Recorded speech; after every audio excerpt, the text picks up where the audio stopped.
if you want to walk the two little dogs together, it's quite a project, and I would encourage you to practice just one at a time. I've been doing this for a while now, so I can manage them together, but before I did this, I walked them one at a time, made sure that they had individual skills first, and then I gradually brought them together little by little. Every day did a little bit more with them, and so you see now they don't go completely nuts and want to play with each other constantly. If they do, or if like Ginger started to grab the leash, come, you just call them back to you. And I am using treats right now, but you don't always have to use treats. They'll come to you even if you don't have a treat, of course. They're very interested in the camera person. That's what they're excited about right now, because they're not used to having somebody standing there pointing something at us. But if you don't have treats, come. They'll still come to you, obviously. Good. Just take their leashes. Very good. Yay. And they're so excited. They're much more excitable out in public than they are in the yard or in the house, of course. But they are manageable. But of course, make sure that you use one hand per leash, because if they're too close to each other, even now, they start bouncing off each other and they could easily become overstimulated and out of control like they were at one point when they were together. See if they want to play like this, just tap them a little bit. So this is the hardest way to have them together, is to walk them out in public with a bunch of different distractions, but over time they get better and better. They always want to play, and when they play they lose their minds because that's their history with each other. So at least, see how I was doing it, just tap a little bit and they stop. But you have to do this or else they'll just click into their old relationship with each other, which was to go completely nuts and be out of control and not listen to anybody or anything. So let's do a little bit of walking here. Come on kids. Just walk down the street a little bit. You'll see how I'm doing it.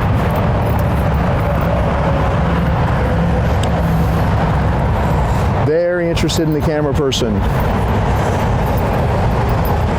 And also, you really have to watch them out in public because both of them are very orally, I guess they're obsessed, orally obsessed, because they'll pick up any little thing off the ground. So that's another reason why walking one dog at a time is so much better. And when you're walking them together, they're both obsessed with things on the ground. And that's another reason why I recommend just walking them separately, because then you can pay attention to one, make sure that if they're going to pick something up, it could just be a little pebble or something, or a stick, or who knows what they're going to find, or something they see that you can't even see. Then you can just say, come. Of course, they both respond to that, of course, and you can get them away from anything because they're going to drop whatever they have to come to you. But it's so much easier with just having one dog out in public, and probably a lot safer for them because they don't know, they'll just eat whatever comes in their path. In general, when you're walking either them separately or two at a time, you want to keep those leashes loose, because if you let them pull and you let them have a tight leash, if you do this, they're going to start to get overstimulated and you're going to lose control of them. So keep the leashes loose. And every day you practice with them, they're a little bit easier to handle together. So you can imagine what this was like at first and how many walks we've taken to get them to ignore each other for the most part, not try to run and be all on top of each other. But you can see it's a lot easier than it used to be. And it's just about practicing, continuing to practice. And if you run into problems or you have an issue that pops up, something comes around the corner, come, call them back to you. Manage those leashes. pick them up, scoop them up. Somebody with a bigger dog comes around the corner, or a stray dog, or who knows what's going to happen. It's another reason why I recommend you walk one at a time. But if you have to walk them together, just always make sure that you follow those rules.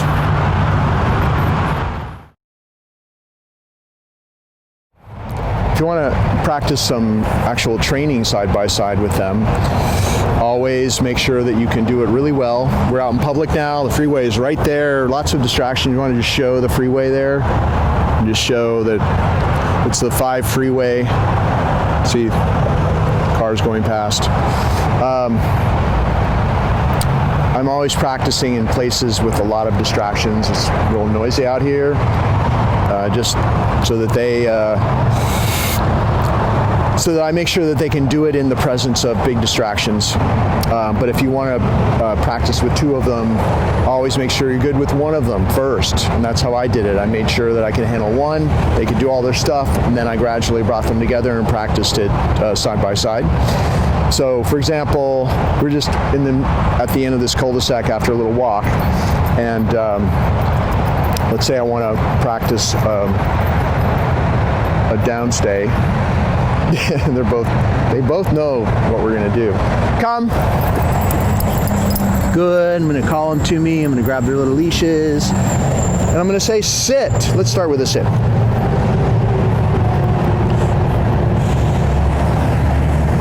No, it's usually going to be Ginger that breaks out of her position because she's a lot less focused than Pepper is. But you can have them do a little sit stay, and then just take the leashes, the loops of the leashes in one hand, and you can do the walk around thing with them where you walk around both ways. And just to show you, just to save some time, down.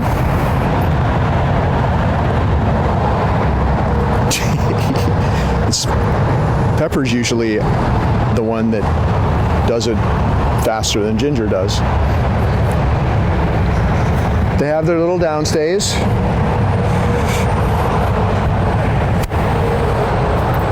And if they do pop up, you say no and just do this with either one of them. They'll stay there. This is a good thing to do a couple times a day, just in different spots. 30 seconds here, 40 seconds there. And then the release is a little bit tricky with the 2 of them together. But generally what I do is I say,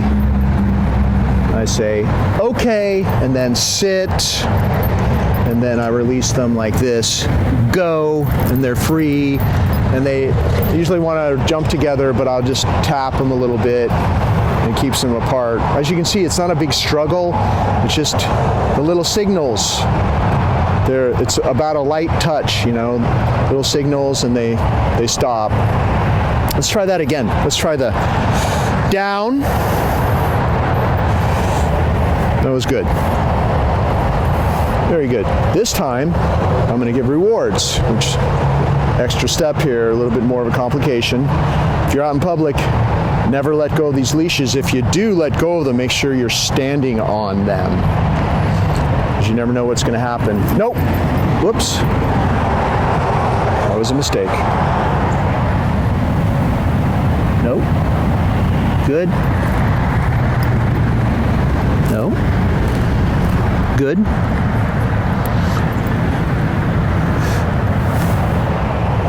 And then the release. Nope. Back there. She had to itch, but we're just about done here. Okay. Sit. Go. And one more thing to remember is that they associate behavior with a location.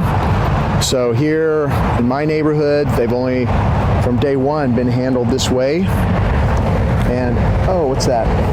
So you had to watch them every second. If they find something on the ground, they'll be grabbing it. They do associate behavior with a location, and every new place you go, for a while, it's gonna be a little bit harder than the place that they're used to doing the training in.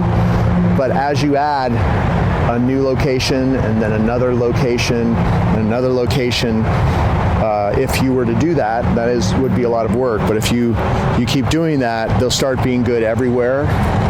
But it usually takes a lot of different places, and these little dogs really weren't meant to do high-level training. They're meant to be in somebody's lap. But you can continue to make them better. As you can see, they're a lot calmer now, and it just takes being consistent and handling them this way if you want to have them be calmer over time, like they are right now.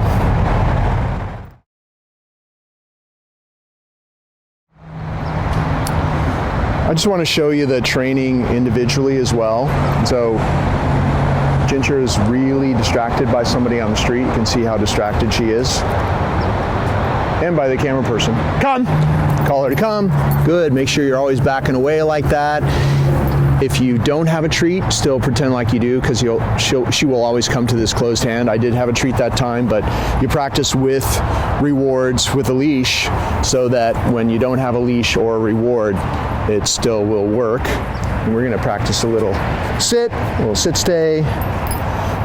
And of course, she's obsessed with something on the sidewalk. Nope. Make sure you never repeat the command.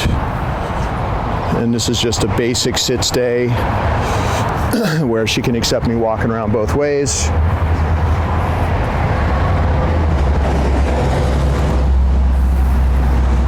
And then if you're going to reward her, step back next to her, eye contact, straight down, good. And then to release her out of a sit, she's going to be on your left, nope. Pepper's over there. That's what she's distracted by, of course. Biggest distraction in her life. Go, and she's free. And now we'll do the downstay. Come. Good. Down.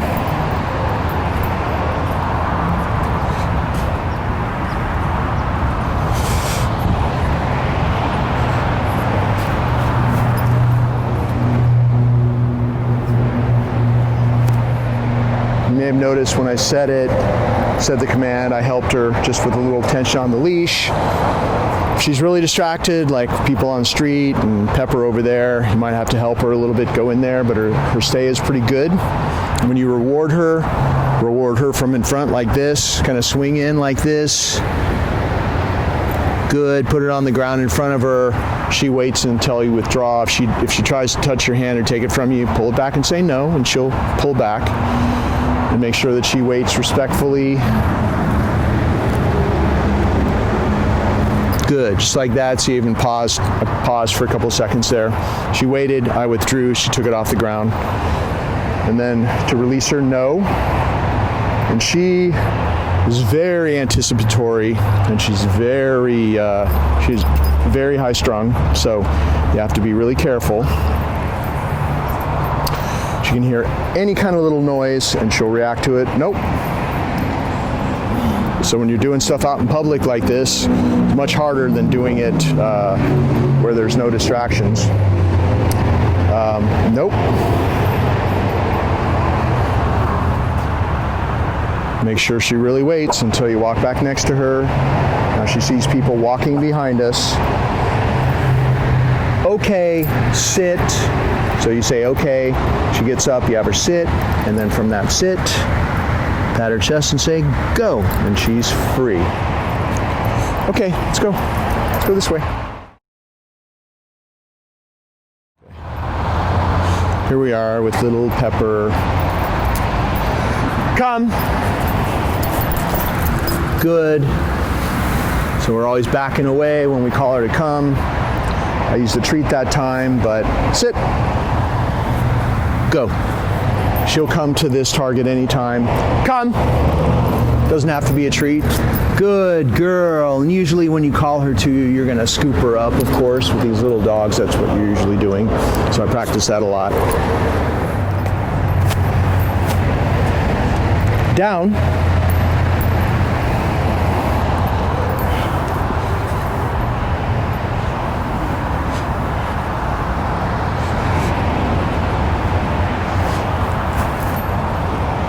Doing the commands, practicing at least a few down stays and sit stays a day, makes them stay a little bit calmer. Good, because you're engaging their minds to, they have to be calm and focused to stay in a down stay or a sit stay. And over time, if you keep doing this, they will get calmer. Certainly a lot calmer than they used to be, or would be if you weren't doing this. So you want to keep this up. Good. She's got a pretty good little downstay. Good. Okay, to release her, you're going to step back next to her, pat your leg and say, okay. Have her sit, and then pat her chest and say, go. She's very interested in the camera person. And the last thing that we didn't do the sit stay yet, so I'll show you how to do that. Come. Good. Step into her. Doing this move is really valuable. Sit, stepping into her always. If she comes to you, you always step into her. She goes on your left. It's much better than turning right and dragging her around. When you go left and she's on your left, then your body is actually guiding her. You're kind of hurting her in a way. Got all these distractions on the street here. Good. Lots of people walking around. So that whole left turn thing is, let's say we're going to walk. Okay. It's always like this. You're always turning into her. Even if I want to make a right turn, okay, I'm going to go left to go right. Come on. She wonders why we're walking into a wall. Sit. We always practice this curb exercise. Have her stop at curbs.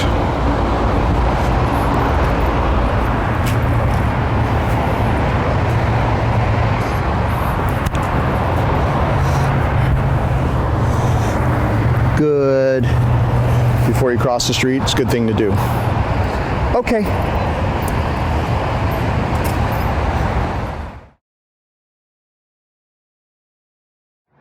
Another thing I want to tell you about is how to keep them calmer. Now, it would take a lot of time, but this is what we have to do with these individuals. We have to work with them a lot. We have to handle them. If you want to have this kind of calmness outdoors on leash together, you have to practice the training every day because it's the only way that makes them tired. And if you let them run around together, what I discovered when I had them with me is they just go completely insane and they're uncontrollable together. They're so much easier individually, and that's why you want to practice first, one at a time. Make sure you can handle them one at a time on the street. And then you want to do what you see me doing on the videos and work with them together.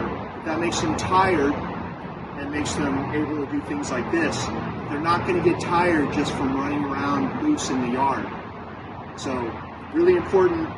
These dogs, hyper, tons of energy, very high strung. You need to practice the training every day for at least half an hour, 45 minutes. That's what, nope.